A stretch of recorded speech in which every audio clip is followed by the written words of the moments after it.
Alors, on va voir un autre exercice concernant le mouvement d'un solide sur un plan incliné, mais ce mouvement s'effectue sans frottement. Alors, on lance un corps solide S de masse M égale à 200 grammes, de son de gravité G sur un plan incliné d'un angle alpha égale 30 degrés par rapport à l'horizontale. On va voir figure dessus, qu'on a vu tout à l'heure. Alors, voilà la figure, si vous voulez bien, on peut le voir, tout le monde, voilà. Voilà, c'est bien. On lance le niveau vers le plan incliné. Alors, on vous demande ici de. Euh, euh, on vous a dit que le glissement du corps S du haut vers le bas avec frottement, on suppose que les forces de frottement sont assimilées à une force unique F vecteur, constante parallèle à VG et de sens inverse de celui de VG, bien sûr. Alors, on vous donne comme donnée G égale 1,8 m/s moins 2 et l'intensité de la force de frottement 0,2 Newton. Alors, première question, quelles sont les forces qui s'exercent sur le corps S? Bon, ça c'est très simple. Bon, on va le faire tous ensemble. Alors, système étudié sur le corps S. Alors, bilan des forces, il y a le poids du corps et il y a la réaction du plan incliné. Alors, la deuxième question, on vous demande de représenter les forces sur le schéma sans échelle. Alors, il faut bien tenir compte que le mouvement du corps solide S se fait avec frottement. Alors, il faut bien faire attention. Alors, voilà les deux forces. Il y a le poids, toujours il est vertical vers le bas. Alors ici, la réaction, comme il y a frottement, elle est inclinée par rapport à la normale. Donc, elle est inclinée à l'angle phi, qu'on l'appelle l'angle de frottement. Alors, ce R-là, il a deux composantes. Une qui est orthogonale à l'axe des X et l'autre qui est tangente à l'axe des X, mais de sens opposé. Donc, voilà, c'est Rn. On a un dit RT qui est égal à F. Vous voyez bien? Donc, il faut bien incliner R par rapport à la verticale, parce qu'il y a frottement. Alors, s'il n'y a pas de frottement, alors R, il est normal au plan. Ça, c'est très simple. Alors, maintenant, on va passer à l'autre question. En appliquant la deuxième loi de Newton au corps S, au cours de son mouvement, trouvez l'expression de l'accélération A du corps solide S en fonction de G, alpha, F et M, la masse. Et après on va calculer l'accélération.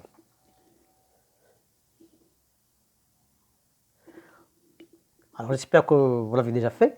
Alors, dans le repère terrestre galiléen, et d'après la seconde loi de Newton, on a Cauchy alpha, alors c'est des forces égale à M à G.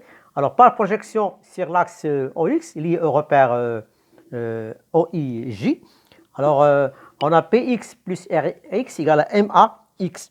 Alors, faites bien attention. Alors, PX, c'est la projection du poids sur l'axe des X. C'est mg sinus alpha. Et la projection de R sur l'axe des X sur Rx, qui n'est autre que moins R, que, ce n'est autre que RT. Je peux le faire ici, RT, ici. Voilà. C'est RT, est égal à moins F. Bon, ou bien on peut mettre ici moins parce que c'est opposé à l'axe des X, oui, c'est moins. Donc, c'est moins RT qui est égal à moins F. Donc, ça va nous donner mg sinus alpha moins F égale à ma. Alors, comme le mouvement s'effectue sur l'axe des X, alors on a AX égale à AG est égal à A. Donc, je vais diviser par M, par la masse. Alors, ça va me donner A est égal à G sinus alpha moins F sur M. Donc, et enfin, on va faire une application numérique et on va trouver que A est égal à 9,8 fois sinus de 30 moins F sur M, c'est-à-dire 0,2, c'est l'intensité de la force de frottement sur la masse en kg, 0,2, et on va trouver 3,9 mètres secondes moins 2. Alors, ceux qui trouvent encore des difficultés pour la projection, alors le Px, c'est ça le Px, voilà. Voilà, ça c'est le Px. Je tiens, aïe. Il y a Px, d'accord? دونك لو الفا هي هاد الفا هاد لونغ هادي. كنا عارفين بان سينوس الفا كتساوي لنا بي اكس على بي. دونك انت باغي بي اكس اش غتقول؟ بي اكس ايكال بي سينوس الفا، او بيان غنقولوا ام جي سينوس الفا. وبما ان بي اكس هذا في لو سونس دي زيكس دونك il est بوزيتيف. بقات دابا لا ار y. alors r y c'est quoi? c'est rx, pardon. Alors x c'est rt, voilà. Donc on va dire ici rx, rx راه هي rt في le sens inverse, c'est rt, d'accord, égal à f aussi. Mais il faut bien faire attention, puisque l'axe des x est dirigé vers le bas et de f sens inverse, donc ici on va écrire moins rt, ici moins f. C'est clair? Donc c'est l'opposé. Donc c'est pour ça que j'ai mis ici j'ai mis mg sinus alpha moins f, ou bien moins rt égale à ma. بما ان rt هي f, غنقول هنا moins f. Alors c'est très simple comme question. La question 3.2, on va déduire la nature du mouvement du corps solide S. Alors comme vous voyez ici, alors comme la trajectoire est rectiligne et A égale à constante, on vient de la trouver tout à l'heure, voilà, A est égal à 3,9, il est constante. Et donc le mouvement du corps solide S est rectiligne et uniformément varié, tout simplement. Alors maintenant on va passer à l'autre question, c'est la question 3.3. Déterminer l'expression de l'intensité R, de la force R, vecteur, exercée par le plan incliné sur le corps S en fonction de F, M, G et alpha. Après, on va calculer R. Donc, si vous voulez bien, on veut cette réaction-là, l'intensité de R. Alors, c'est R-là qui est en rouge. On veut la chercher en fonction de M, G, alpha et petit f. Voilà, expression de l'intensité R. Alors, on revient à la seconde loi de Newton, P plus R égale à M à G. Alors ici, cette fois-ci, on va projeter cette expression sur l'axe des Y, lié au repère R, O, I, J. Alors on a PY plus RY égale MAY. Donc, PY c'est quoi? C'est moins MG cos alpha. Vous voyez bien ici. Voilà RY, Yehedi. D'accord? Elle dit RY. Il y a PY vers le bas. Alors cet angle-là, c'est celui-ci. Donc qu'est-ce qu'on va dire ici? On va écrire cosinus alpha égale à PY sur P. Donc PY égale à MG cosinus alpha.